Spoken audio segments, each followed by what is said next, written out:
ECSI fans, you want to revolutionize your sports investing habits? Allow me to tell you about WagerWire. WagerWire is an app that helps you become a superior bettor by allowing you to sync all your sports books and track all your bets in one place. See your current action, your betting history, and stats. You could also sign up for sports books and collect bonus offers. Follow them at WagerWire on X, as it's the best account on the platform. Head to App Store or Play Store now and search WagerWire and download the app.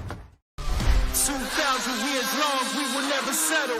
Hard days, no rain with a heavy metal. No time, no fail, won't stop here. Like a torch to a flame when it burns hot. We won't stop. Come on, baby,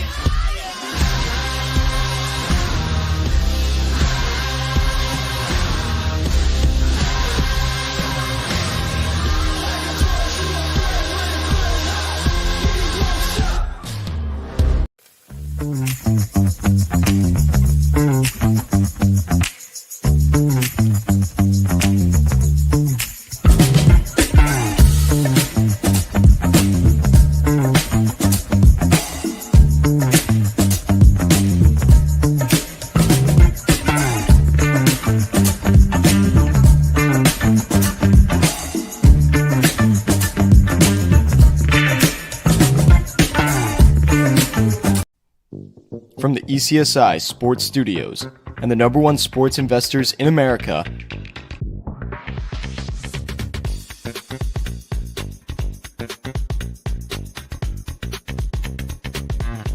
we bring you the closing bell.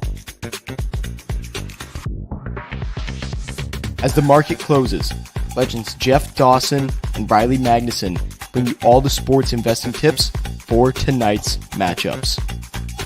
If you want to learn more from the two legends at the desk, make sure you stay tuned to the closing bell. Good afternoon, sports fans from all around the globe. I am the host, Jeff Dawson, East Coast Sports Investors, and it is that time of the day for the closing bell with good friend and colleague, Mr. Southside Riley himself, Riley Magnuson, to join us to get us caught up in today's action, the hot news floating around the web, the internet, social media, who's going, who's staying, maybe some updated futures. We got a PGA Tour kicking off tomorrow morning. We got UFC in the weekend. So a lot of stuff to catch up to here.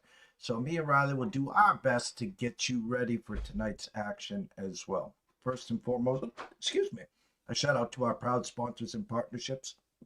It's WagerWire. Head on over to Google Play, download the app. It is free. Viva Tequila Seltzer, 6 flavors in all. The East Coast, is Cuckoo for Coconut. Last but never least, Mr. Terry Smith, AtlantaSteaksAndSeafood.com. Introduce yourself over to Facebook to Terry Smith. While you're there, head on over to AtlantaSteaksAndSeafood.com. Terry will be on tomorrow. Around 10:45. AtlantaSteaksAndSeafood.com. Steaks, chops, seafood, appetizers, wines, subscription packages, 4 in all. Just check a box, set it and forget it. Every 30 days, Terry will have your protein, your beef, your seafood delivered right to your front door. So without further ado, let's bring him in. Mr. Riley Magnuson. What's up, chap?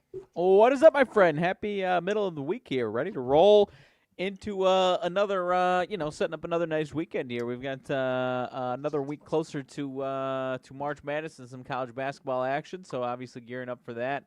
A little news rumbling in the NFL of what teams might want to do, obviously with combine season and that time of year and whatnot. So always fun to try and make some headlines sometimes when there's nothing going on, really. But nonetheless, good week and obviously halfway there, getting ready for the weekend.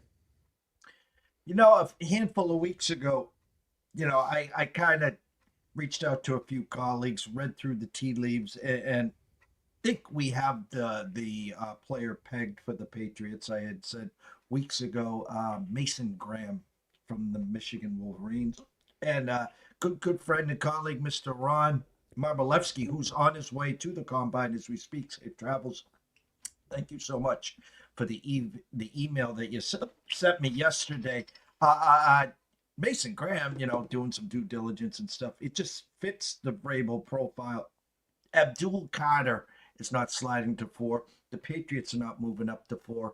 I think the draft will set up if Sanders slides to 4. I think Tom Brady and the Raiders pick up the phone. They swap. They're at 6. And then if Graham's still available, then the Patriots then have to decide if they're going to get cute and try to slide a couple more spots or just take their guy there on Mason Graham, Riley.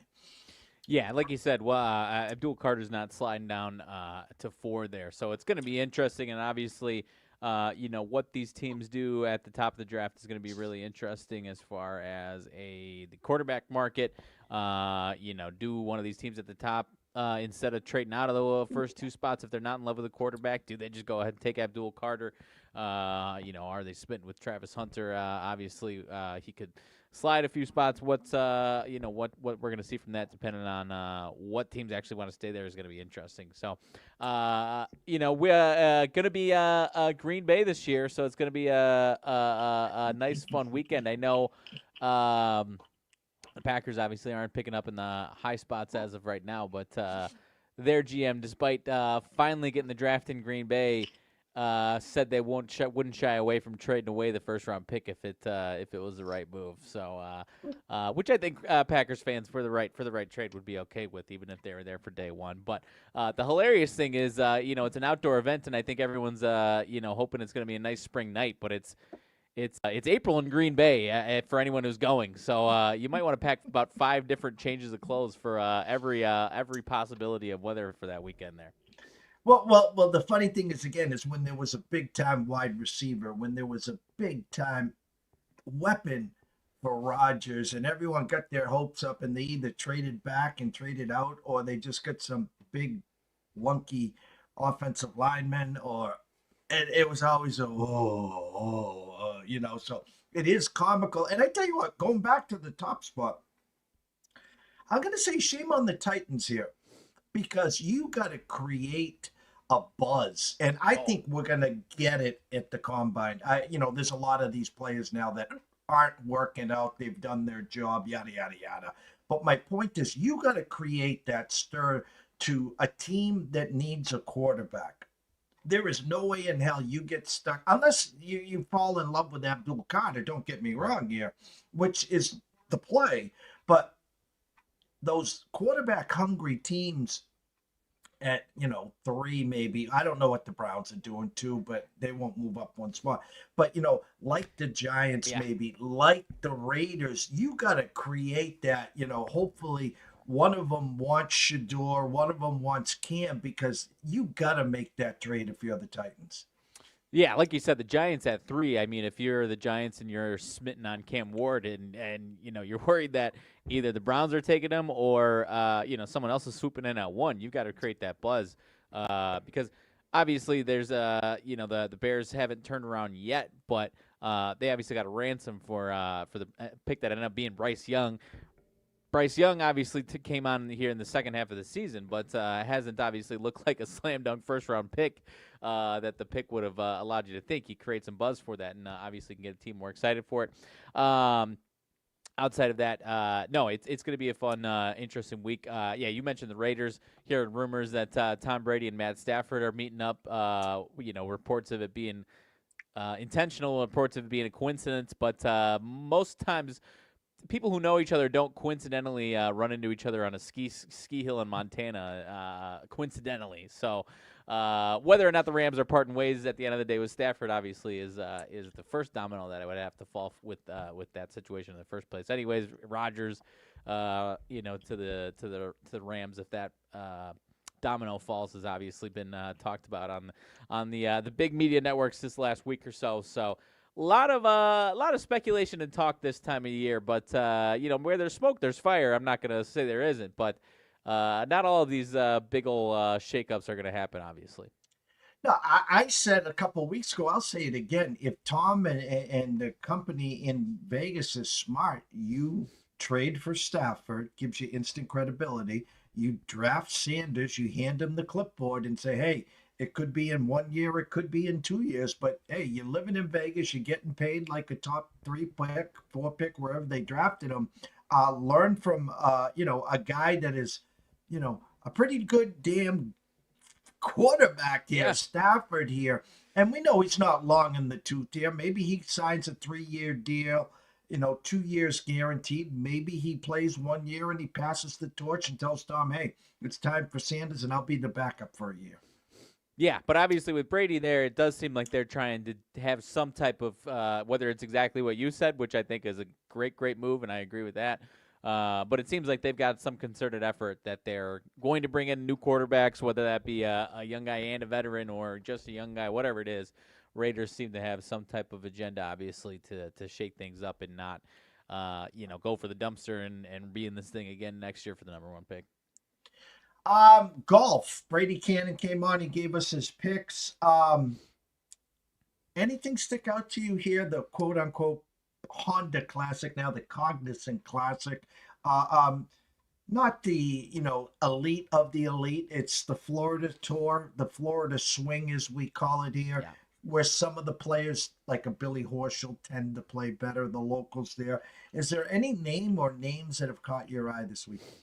Well, always with Florida, you mentioned him already, but the Billy Hoes of the world obviously got to get thrown in there because there are certain guys. I mean, I've had success, whether it be the California swing, the Florida swing, where guys are just from that area, and depends on what form they're in and how well they've been playing in some of those spots, but can absolutely translate to those swings. Min Woo Lee is a guy that I think is better than what his odds would suggest. That is a guy that came on the scene and was lurking in a lot of tournaments last year. 30-1, so among the top 10 odds, I think it is. But that's one name that I was looking at. Excuse me, Keith Mitchell, another guy I always say down the list a little bit. That I'm always interested in. I wouldn't say I'm interested in him, but this would be a spot where there are some big names, but there's no Scotties, Rorys, Schauffele, whatever, where Cam Young, who obviously, I'm not saying I'm looking at him necessarily for this one, but this would be a one where it should be a point of emphasis for him to break out. But 45-1, 20th in odds or whatever it is, didn't really jump off the page to me, but obviously a guy who hasn't, outside of bombing it at TJL, isn't playing all too well lately. So that would be one that I'm hoping, and this could be a spot where that catapults him, or kind of keep looking away from him. If not, there was one other one around here. Spieth, another one that I'm not looking at. When you got that name at 45-1 in a tournament that doesn't have the big names, doesn't really jump off the page to me by any means. The guy, the name's still lurking around there. Hasn't paid off too much, but Kurt Kitayama, 40-1, once again, right up in the conversation with the odds and whatnot. And then Sepp Straka was one of the other guys that, maybe I'm just trying to avoid being a homer for him. But as far, especially these tournaments, I've kind of taken a liking to him. So 25-1 for old Sepp Straka doesn't sound too bad to me either. Well, I got a couple war stories for you, but first, right now, hot off the press, live update and odds from the Circa. Good afternoon to Mr. Benson and Mr. Stevens. Sugar Shane Lowry, the favorite, plus 1850.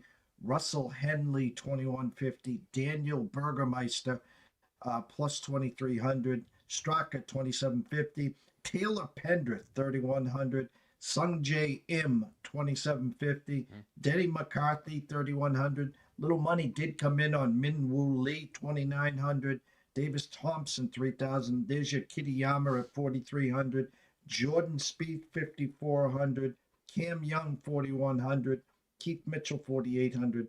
And Ben Griffin, I don't know if I said 4,800. Had Kitayama last week in my one and done. Doesn't make the cut. Couldn't put it. He missed 5 3-footers. Just disgusting. But my point is, I was fixated on a name, and I couldn't pull the trigger, and I didn't release it to the ECSI VIPs, and I was just fixated on him. No one was talking about him on social media. Then on Sunday, I sent out the alert. You saw the alert. Aaron Rye was 34-1 going into Sunday, and he went to the top of the leaderboard and tied at 34-1. And then he just pooped himself, parred both par fives, and the rest was history on the back nine. I got a guy this week. My eyes are fixated on, and I talked about him with Brady. Um, I'll talk out loud. And the problem is he doesn't putt well on Bermuda grass. But here's the funny thing: his numbers were so bad. He's played on Bermuda grass once this year. He's a PGA Majors winner. I was within 5 feet of him in the practice round at the U.S. Open a couple of years ago. That year, he went on to win the British Open, and that's Mr. Brian Harman. I don't know why my eyes are fixated. The course sets up beautiful for him.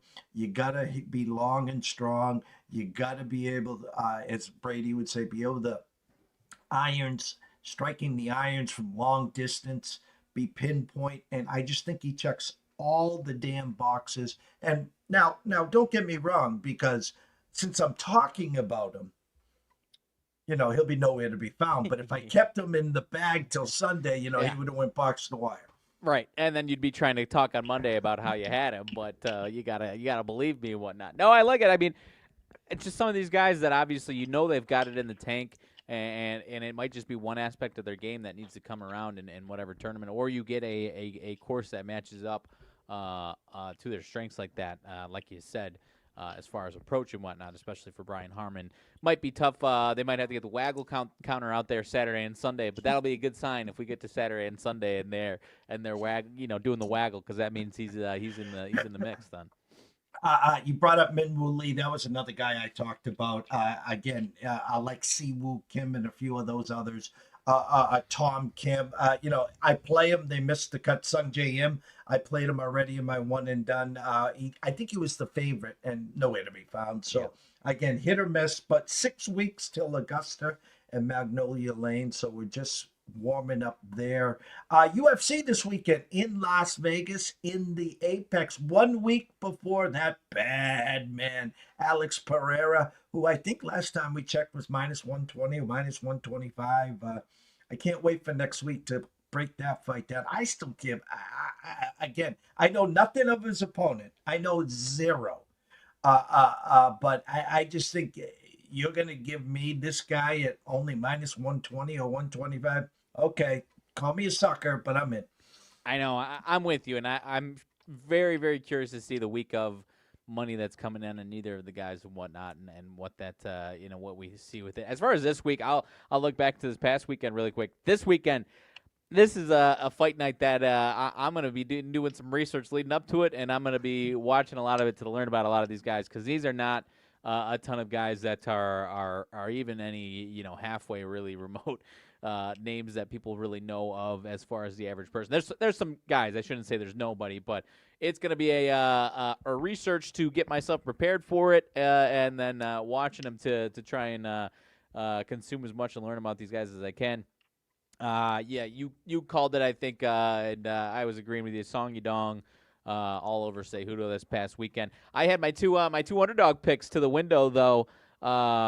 Rob Font split decision, wasn't as convincing, but then my guy Ricky Simone with a nice KO in the prelims. That one 2-1. I did have a ticket on that one, so I was watching that one live and going nuts on that one. So love me some short underdogs in the UFC. But this weekend, ask me again on Friday and I'll have something for you. But don't know that I'll have as big of a breakdown on this one. College baseball. Excuse me. We'll get to today's menu here. MLB. A weekend. You get some spring training. I seen your White Sox picked up right where they left off in a few of these games. What is going on in Chicago? Yeah, I think I saw a clip of taking a bonk off the head and or running into the wall. I don't even know. If you think I'm watching spring training for a team who's projected 54 wins or whatever the hell it is, you're crazy. But obviously tapped into what's going on.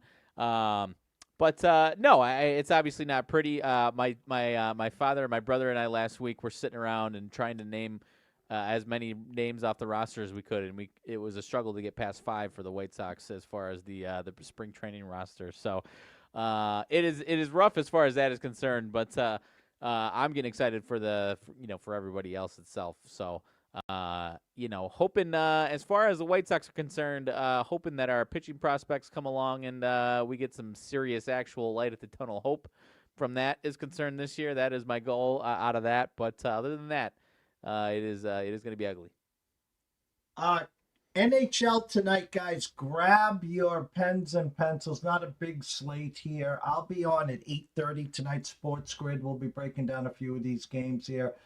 Winnipeg, Ottawa. If you like Winnipeg here, their team total's 2.5 over minus 65 cents. A little too steep. If you like Ottawa tonight, which again I kind of sort of do, but you can get their team total over 2.5, and it's only minus 15 cents. So if you like Ottawa, jump on that side. If you like Colorado tonight, the only way I can see you guys getting in there is the Avs team total over 3.5, and that's at plus 135. And then Vancouver travels to Los Angeles. Got a sneaky feeling here. Again, tough game. I mean, I don't respect the Kings balloon to minus 168. I think Vancouver's sneaky here. First 1 to 3 wins. I like Vancouver to get to 3 tonight. Team total over 3.5 is plus 115. If you like the Kings and you think they're only going to get to 3, they'll get the empty netter to get you to 4. You got a nice team total over 3.5 at plus 145. NBA college basketball, your slate. NBA, my friend, got a couple of interesting ones that I'm sure you're aware of the number and where it is and the money coming in on one side. Celtics and Pistons, both these teams playing fantastic, have not lost since before the All-Star break. 6-7 win streak for either of them. Not sure which one's which. 4.5, 5 maybe in certain spots, and a 226.5. At least on DraftKings, the splits were heavy money on the Celtics. Is this too big of an obvious stench here, or is this right in the right wheelhouse where this is a nice Pistons line, or like I was kind of prefacing, is this a almost too good to be true stinky line here for the Pistons? You know, I guess it's how you read it. Glass half full, glass half empty. Celtics rolling right now. Pistons, I think, have won 7 in a row. The locals put up a stat of every game Cade Cunningham had played the Celtics, and he's won 1 game. I think it was his last game, actually. And then he had lost, 10, 12, whatever it was since. An opening number overnight at 3.5 of the 224. Now 226 with a 4.5, heading to 5. Looking at some team totals overnight, Celtics 114, Detroit 110 and a hook. Now 115.5, 111.5. Tough game. You know, I'm not going to get in front of the Celtics right now. They're rolling. Right. If you like the Pistons tonight, I almost think that you got to play the under 226. If you like the Pistons tonight, maybe you take a look at their team total over 111.5. You can shop at Bet Online for 110.5. There, I'm rooting for the Pistons. I really am. I love where they're going. I love where they're heading. We've been on them now for a couple of years, but this Celtics team is playing some pretty good damn ball right now. Yeah, it's tough to feel comfortable going against them when they're when they're rolling. Let alone to win the game. Let alone any points that they might be laying there. So there is the caveat. I mean, Jaylen Brown and Kristaps Porzingis are game time decisions as of now, so that could be part of what we're seeing here potentially here. But no, I'm with you. This one, at least for me, how much the Pistons have given me this year. This seems like they're looking right at me personally and saying, look at this line for the Pistons against the Celtics tonight, Riley. Wow. And trying to entice me, who's been all over the Pistons win total and all year long. Not to say they can't do it and hold them down, like you said. If you do like the Pistons, maybe they just show up defensively at least. So, going to be interesting. Pistons, not that they seem to need him, really. I thought it was going to be a bigger loss, and they've been winning like crazy since. But Jaden Ivey maybe at the end of in a month or so coming back. But obviously, nice winning streak without him and winning games without him. So,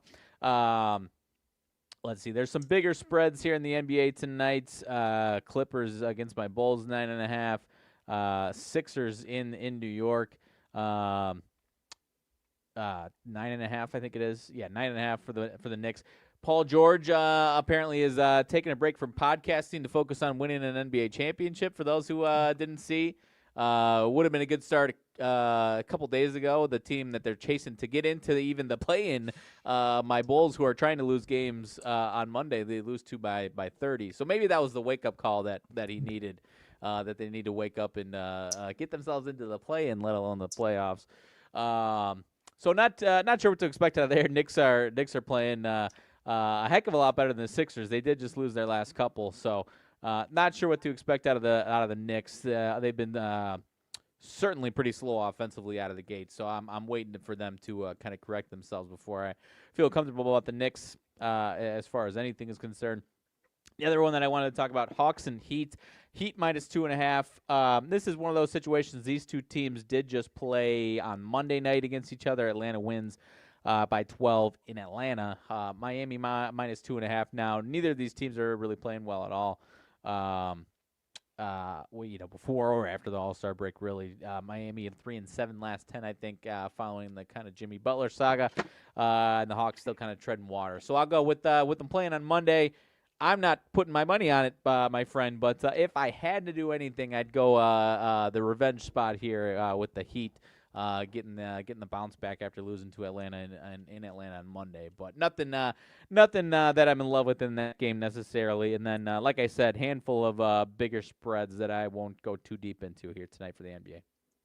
I had to laugh Monday night. Trent was at OKC front row against Memphis. And they had, I'm going to make sure I'm spot on here. You guys know about my halftime NBA calls. You know about my at the end of the third period calls. Well, let's just say this. The Thunder, after 3, 4, 19, they were up 22 going into the fourth. And miraculously, Minnesota outscores them 41-19. And it goes to overtime, and Minnesota outscores them 10-7 and wins the game. So that is the NBA epitome of that call as they're sitting on the bench to start the fourth. All the numbers have come in. Hold on one sec. Excuse me. All the numbers have come in. They're like, hey, OKC, we kind of need you to take this quarter off here. We got a little too much money on SGA, and they get outscored by 22, and then they lose in overtime. So, again, tread lightly here in the NBA moving forward. San Antonio, again, the Wemby news, and then Pop. Their schedule is tough. Now everyone's now saying they're tanking for Cooper Flag. We talked about it. I think it was on Friday. But, again, the Spurs in Houston. And if I remember correctly, I think the Spurs had a big game last night. Let me go to that there. The Spurs last night ended up losing 109-103 in New Orleans. They got outscored by 10 in the fourth. Yet, only 8.5-point underdogs at Houston, a back-to-back. Something smells there, Riley. There's your stench of the night. Yeah, I'll take that one for you for sure from you. Still no Fred. They've been out him for a few weeks though, but yeah, I'm with you. I mean, the Rockets are still playing solid and are looking fine out of the All-Star break. So I like that one as well, and especially that you throw in the narrative over on the Spurs when they're losing games and everyone thinks the sky is falling as hard as it can fall. I will take that one and I like it. Going over to college before we finish out. A couple decent games tonight. Michigan State, Maryland, big one in the Big Ten, really big one in the Big Ten. Maryland minus 3.5 at home, absolute monsters at home this season. 2 games behind Michigan State. So if this one goes Maryland's way, then there's about 4 or 5 teams that have a real chance in the Big Ten. I don't know. I could see this one going either which way. Respect Maryland at home, but Michigan State kind of got that ugly little stretch out of their way a couple weeks ago. And it looked really, really good ever since. So any thoughts? I know I'm the Big Ten guy, but any thoughts out of you on this one, Michigan State, Maryland? Terps or twerps? Terps or Yeah. twerps? Again, you're right. Since losing 3 out of 4, and their last loss to Indiana, they beat your Illini by 14. They beat Purdue at home by 9, and then they just beat Michigan by 13. This is hands down a monster for Maryland. But Michigan State on Sunday is at home against Wisconsin. So if they're caught peeking, they're going to get their doors blown out. And I know a lot of people that love this Maryland team to do some damage in the dance. Currently 21-6. They've won 4 in a row, and they've won 9. No, they've won 8 of their last 9, or 8 of their last 9, 10 of their last 12. Their last loss at Ohio State by 3. Beat Rutgers by 9. They beat Nebraska by 8. They beat Iowa by 26, and they just beat USC by 17. I think the line of 3 is now 3.5 or 4. Tells me it's a Michigan State number. I wouldn't be surprised if Maryland won and Michigan State covered. So that's how I'll play. I like the Spartans plus the 4 if you can shop around. But wouldn't be shocked here. Ken Palm has it 77-74, getting to 151 and landing right on 3. So I'm going to say Spartans plus the 4, a little beer and pizza money on the money line on the Sparties way. But when I go against the Terps, they are the Terps. When I go on the Terps, they are the Twerps. So I know. Be careful. I know, and the narrative around how good they've been at home has gotten big enough now to where it's not just you and I talking about Big Ten once a week type of thing. People understand that too. They haven't lost at home since November to Marquette, I think it was, in a close game. So they've been absolutely wagons at home. But it's interesting. That's going to be a huge one for the Big Ten. As far as bubble is concerned in the Big Ten tonight, Penn State, Indiana. Indiana very much on the bubble, 16-11, big win over the weekend against Purdue. Huge win. Keeps them really, they have to win this one. Penn State, I was kind of just doing some last minute, just making sure I'm on top of my bubble watch in the Big Ten and whatnot. You got your 8 teams that are probably pretty much good to go and set and will be in. And then you got Indiana, Nebraska, and Ohio State, who are firmly on the bubble. And then you got a bunch of teams who are kind of in that similar range of their records and whatnot, like Penn State, 15-13, same record as Ohio State, but obviously doesn't have the wins that really puts them anywhere near the bubble. So some of these bottom teams of the Big Ten would have to go crazy here in the next couple of weeks. But anyways, Indiana cannot lose at home to Penn State when they're trying to obviously make their bubble case. 5.5-point spread. I'm not saying I'm diving into the deep end, and Indiana would not shock me if Penn State actually pulled off the upset in this one. Would not shock me at all.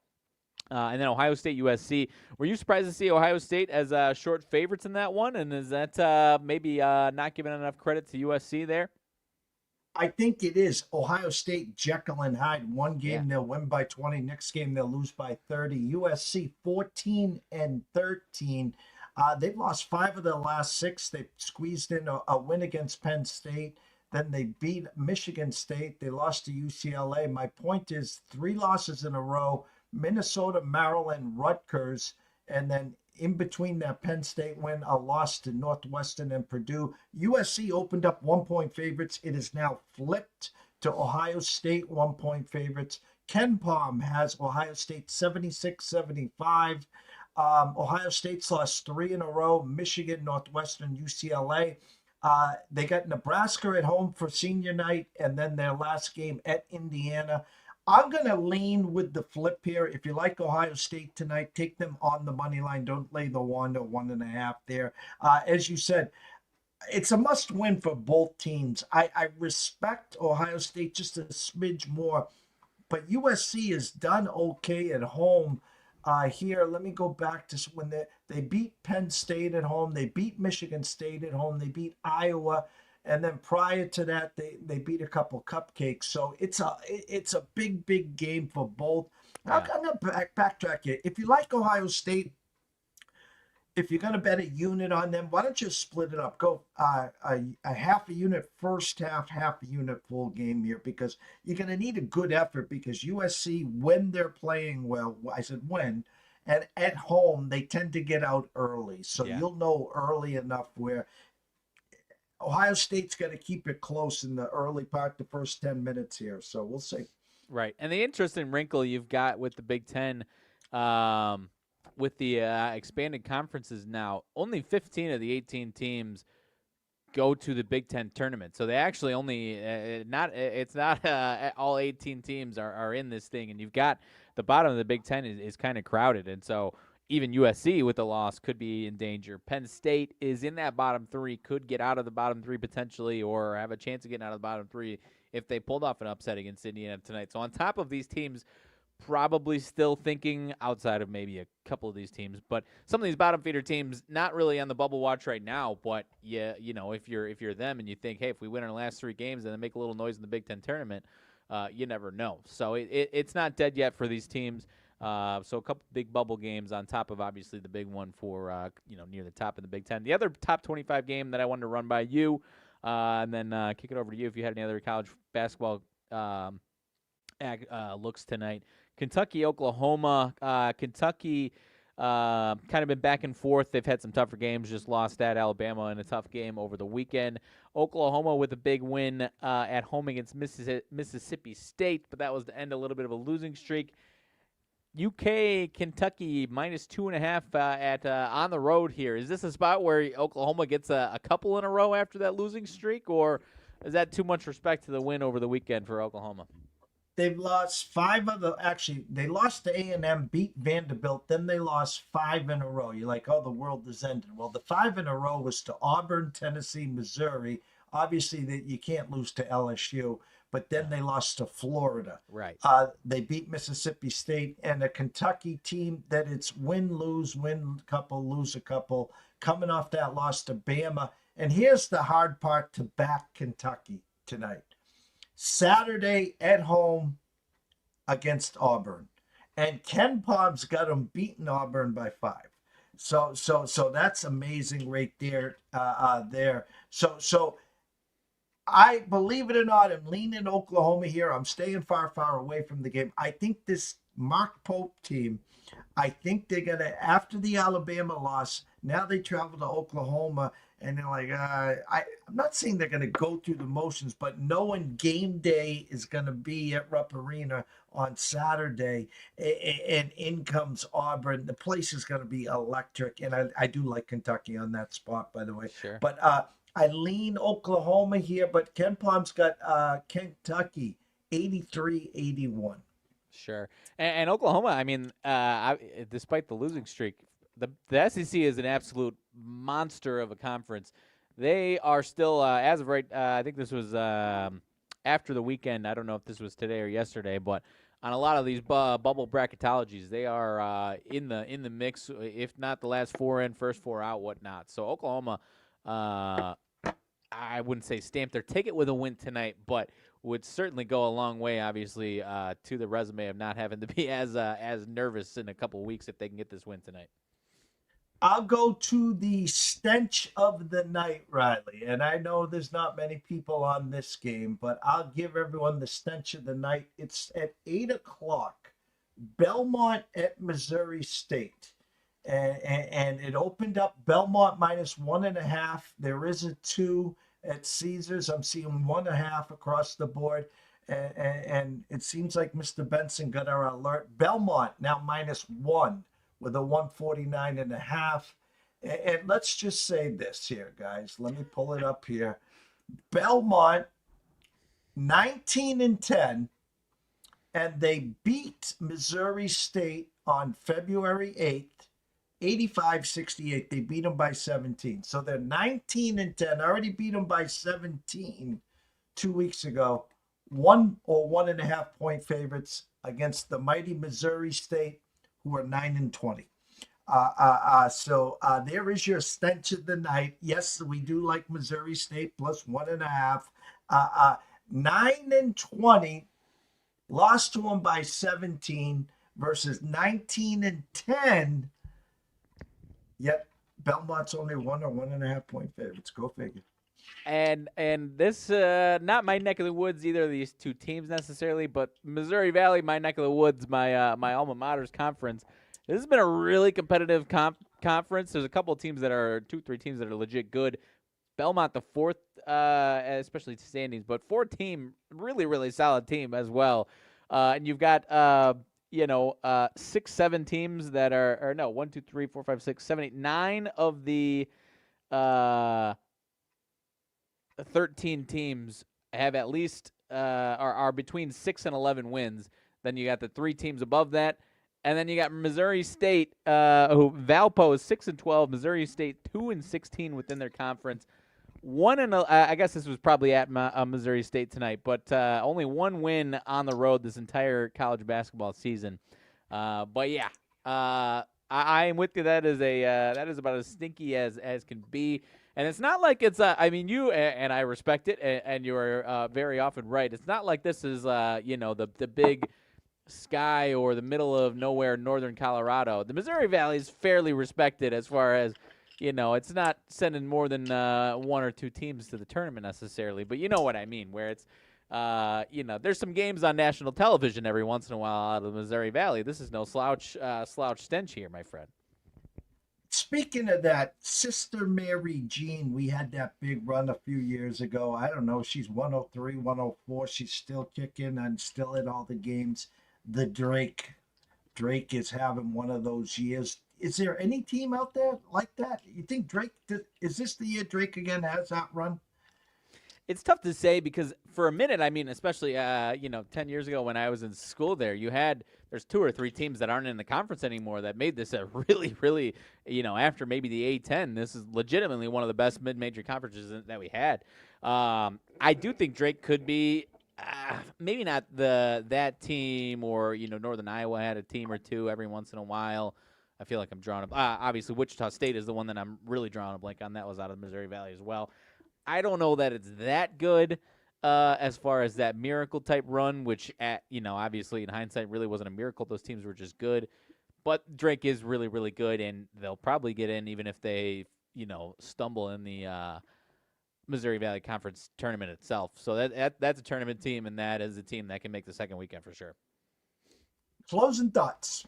Other than that, like I said, don't have too much. I'll do some research on UFC. I know there's a couple of fights that I'm eyeing, but would like to learn a little more and get some a little better, well equipped. But other than that, we're getting closer to March Madness, so it's going to be a fun 2-3 weeks here, or well, I guess probably about 6 weeks, but getting ready for the tournament itself, 2-3 weeks and whatnot, and then it's obviously 3 weeks of fun in the tournament. And then you get some golf mixed in between the cracks of that, and it's about as good a coverage as you can get, my friends. So other than that, I don't have too much, my man. I will be good to go on Friday for whatever we got planned, and get us ready for the weekend itself. 8:30 Sports Grid tomorrow, 11 a.m. Tyler Wyatt at Tyler Wyatt Bets at Odds Culture will be here at 10 a.m. Followed up by the one and only Mr. Terry Smith from Atlanta Steaks and Seafood. And then 3 o'clock, Lou Finicaro at Gam Lou will be here for UFC Fight Night Las Vegas, the Apex. And then on Friday morning, I will be with Andrew McGinnis on his channel, his YouTube channel, at McGinnis Picks at Wager Talk around 10:15 a.m. And then at 11 a.m., the NCAA Insiders will be back for some college baseball for the weekend. Then Adam Trigger to follow, talking some college hoops. And then at noon, Sean Alvarez, Mr. Smooth. Big weekend for horse racing. So if you're a horse guy, make sure you stay tuned right around noon. Sean Alvarez will be back to break down a few races for over that weekend. And then myself and Riley will be back in the afternoon for the closing bell to get you ready for Friday night and, of course, the weekend. So from myself, Jeff Dawson at EC Sports Investor, one and only Riley Magnuson at Riley_Magnuson, the one. We wish everyone a blessed evening. Any questions, comments, concerns? Send me a DM at EC Sports Invest or an email at eastcoastsportsinvestors@gmail.com. Stay tuned.